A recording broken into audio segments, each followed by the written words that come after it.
Yo les gars, bien réveillé, bien chaud pour attaquer la session. Il est 21h, on reste au table jusqu'à 5h du matin. Hugo qui arrive. Yo. C'est quoi ton bubble tea qui date de 3 jours là? Le bubble tea il date de la FAQ, du tournage de la FAQ. Je crois qu'il a un peu le tétanos. Ouais, je crois que c'est pas fou. Bref, j'ai bien en tête tout ce que vous m'avez dit sur Insta quand je vous ai demandé quel genre de spot vous intéresserait. Et du coup, je vous montre tout ça dans la session, dans les stories qui suivent. Allez, vas-y, à tout.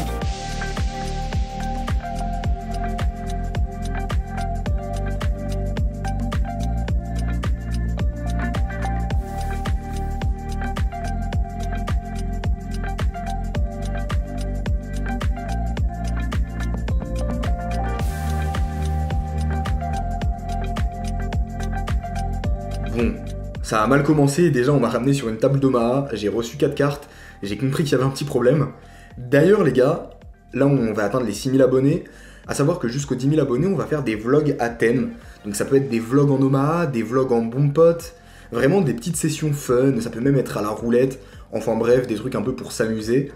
Donc bah premièrement faites exploser le compteur d'abonnés et ensuite n'hésitez pas à me laisser vos petites recommandations en commentaire. Ça peut être aussi des sessions en plus haute limite, des sessions qui seront hors challenge. Enfin bref, en tout cas n'hésitez pas. Bon, on arrive comme d'hab sur de la 1-3, je cave à 500 $.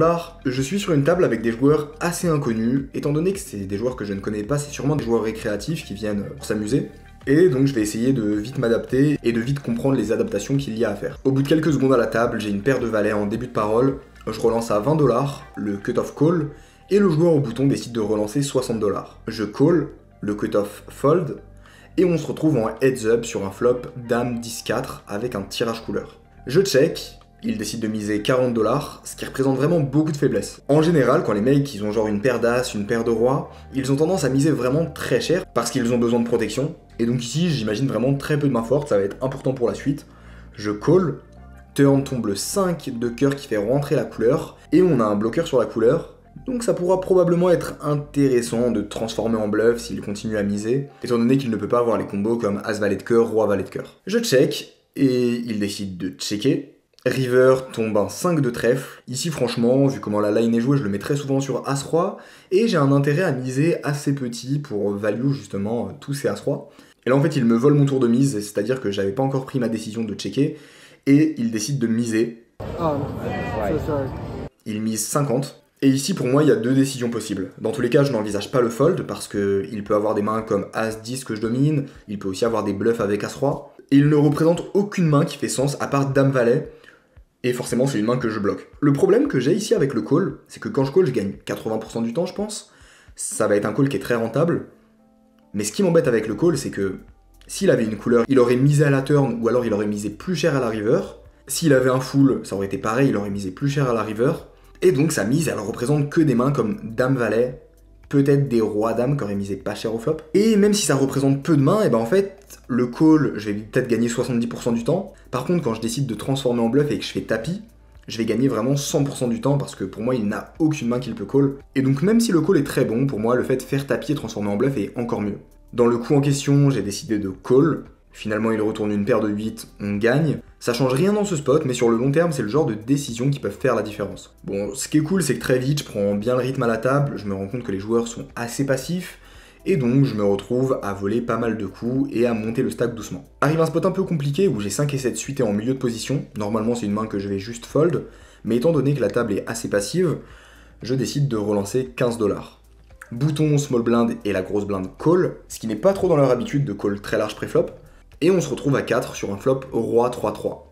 Ici, je décide de miser 20 $ au flop. L'idée, c'est que il y a très peu de 3 dans leur range, ça va être beaucoup des rois, et je sais que des rois, je vais pouvoir les faire fold à la turn. Aussi, vu que c'est un flop rainbow, il n'y a pas de tirage couleur, donc ça va quand même fold assez souvent. Finalement, tout le monde fold sauf la small blind qui call. Turn tombe un 4 qui nous ouvre un tirage ventral. La joueuse en small blind check, et je décide de miser 50 $. L'idée, c'est qu'elle a 160 $ derrière, et dans tous les cas, quand je mise 50 $, j'investis son tapis, parce que je lui fais comprendre que je mettrai les 110 à la river, et donc elle va fold à peu près la même range. Typiquement, si elle a des mains comme 6, 6, 7, 7, 8, 8, je pense qu'elle va quasiment tout le temps les fold. Si elle a un roi, pour moi, ce genre de profil, ça va aussi le fold. Et finalement, elle décide de me min-raise à 100 $. C'est sûrement une main comme As-3, 4 et 3, un peu les seuls 3 qu'elle a dans sa range. Dans tous les cas, j'imagine aucun bluff. Il lui reste 60 $ derrière, donc je n'ai pas de FE. J'ai pas les codes pour aller toucher ma quinte, et donc je décide de fold. coup un peu chiant, mais dans l'ensemble, la plupart des autres pots passent bien. Et arrive un pot un peu plus conséquent. J'ai 9 et 6 suités au bouton, les joueurs UTG, MP et Cutoff Call, je relance à 20$, UTG et MP Call, et on se retrouve sur un flop Roi-Roi 5 avec mon tirage couleur. Tout le monde check et je décide de miser 40, dans le plan de faire fold la plupart de leur range. En plus de ça, j'ai un tirage couleur, donc si le pot grossit, ça ne me dérange pas vraiment. La joueuse qui est UTG Call, c'est la même joueuse contre qui on a perdu le coup avant.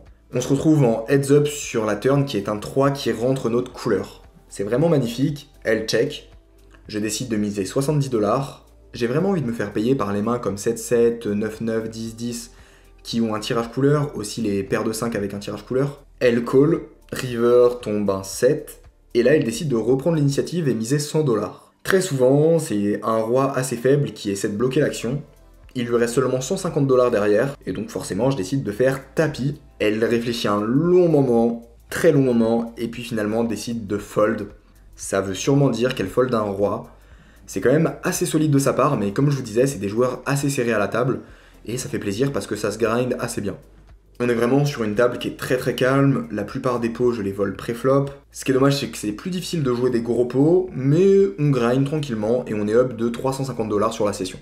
Arrive une main très très intéressante, et peut-être qui va être controversée. J'ai 7 et 3 suités en small blind, UTG cutoff et bouton call, je décide de compléter ma small blind, la grosse blind check, et on se retrouve sur un flop 10-7-3 avec un tirage couleur.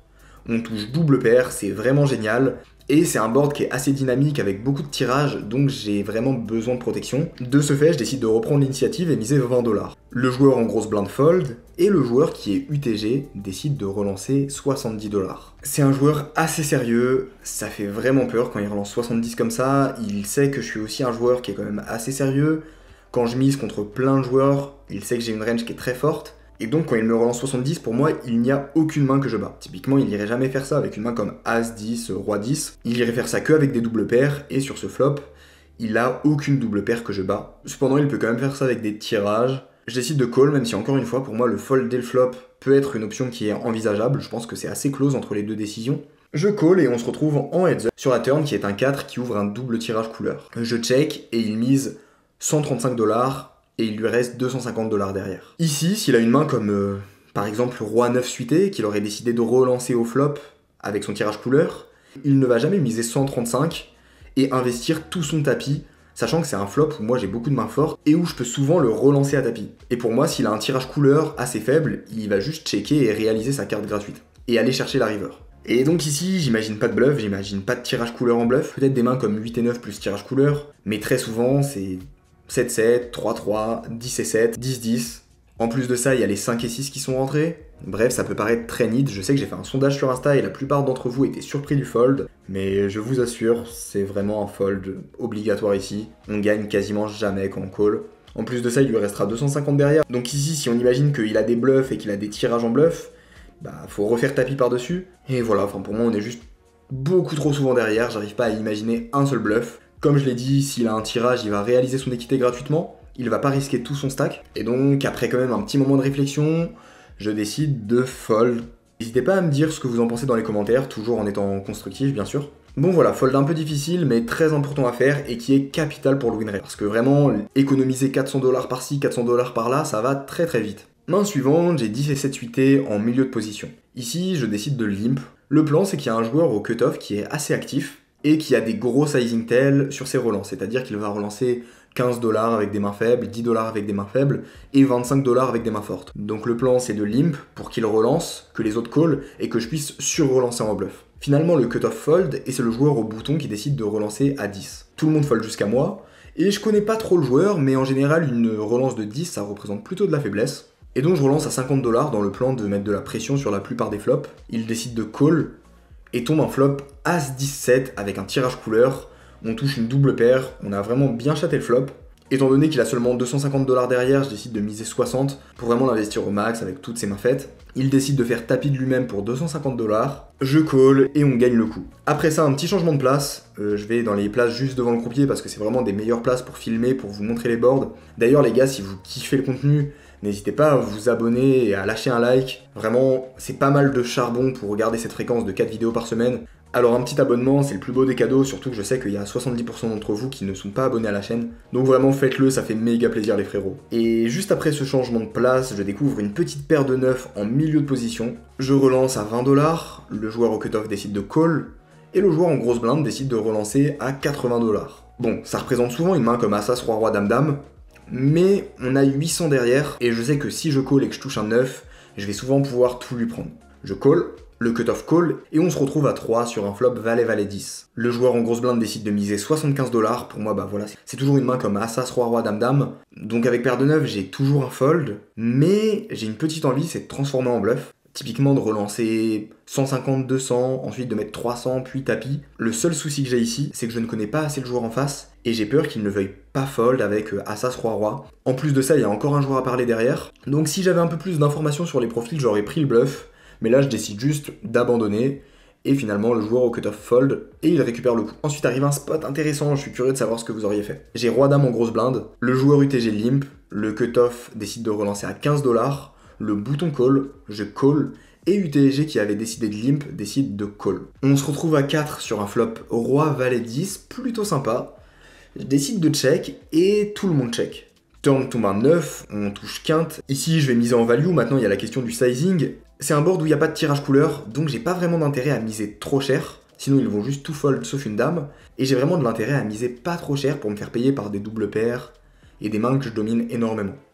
Je mise 40$, UTG call, le joueur au bouton call, river tombe en 10, ce qui est pas fou parce que maintenant il y a 9-9, 9 et 10, Valet 10, Roi 10 qui font full. Ici je décide de checker, dans tous les cas si je mise je vais jamais me faire payer par mon bien. Il y a le joueur UTG qui décide de miser à 90$, pour moi ça représente aucun bluff ici, il a aucun bluff naturel, il n'y a pas de tirage manqué, il n'y a rien, donc c'est soit quinte, soit full. Le joueur au bouton décide de call, pour son tapis qui était autour de 80$. Et ici, même si le joueur UTG, de temps en temps, il a des quintes contre qui je partage, le bouton, lui aussi, il a forcément full ou quinte, parce qu'il n'aurait pas payé avec mon bien. Donc on est dans un spot où, au mieux, dans un monde paradisiaque, on va partager le pot à 3, et le problème, c'est que très souvent, le joueur UTG, quand il mise aussi cher, il va avoir un full, le bouton peut aussi avoir des fulls, et donc on se retrouve dans un spot où la meilleure décision, encore une fois, c'est de fold, même si ça fait mal, hein, je suis ok, mais c'est des coups qui sont trop intéressants et trop importants. Parce que vraiment, sur le long terme, c'est énormément d'argent économisé.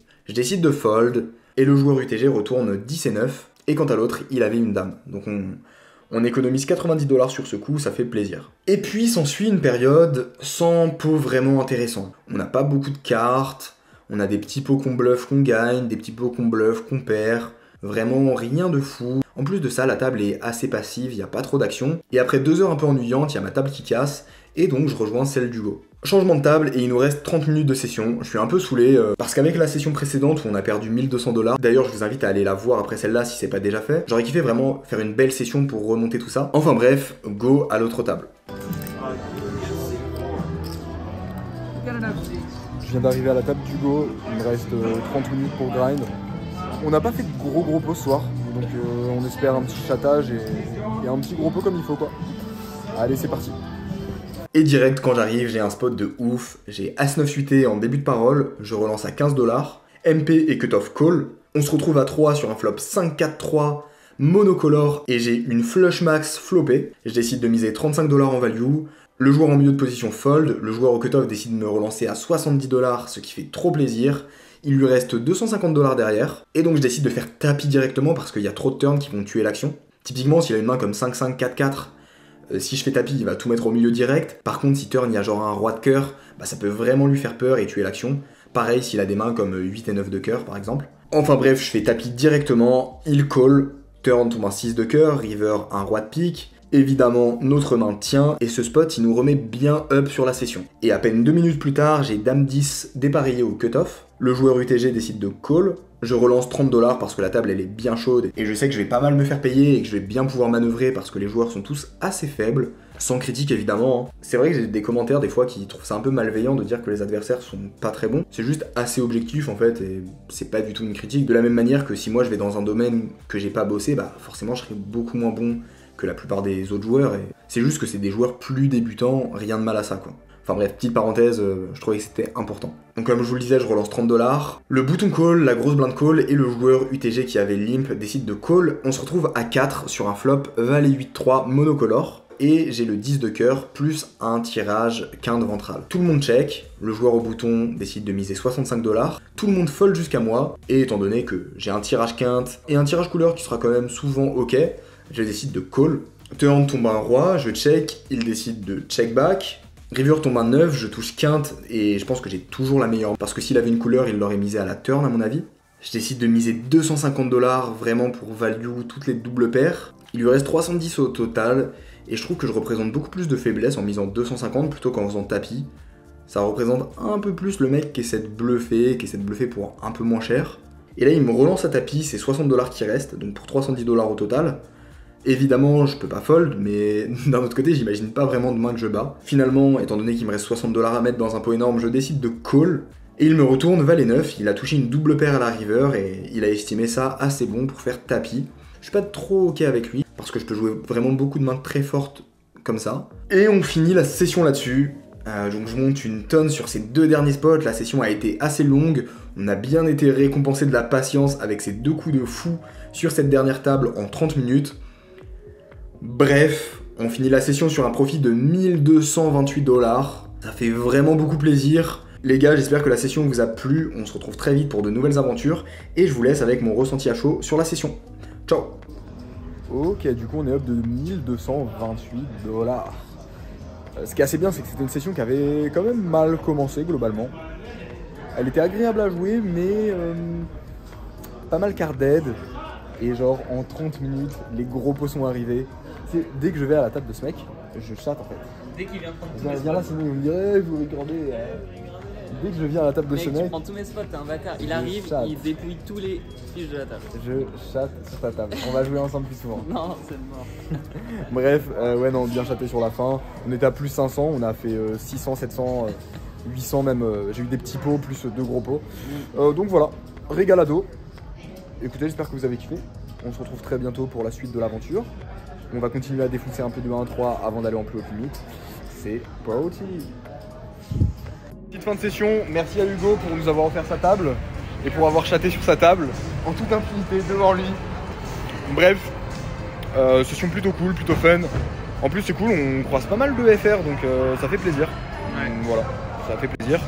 Bah écoutez, nous ça va finir en Denise, hein. Denise, petit burger, burger avocado. Ça, Ah ouais, peut-être. moi burger avocado, Ouais, ça ok. part. Allez vas-y, bisous les gars, merci d'avoir suivi tout ça et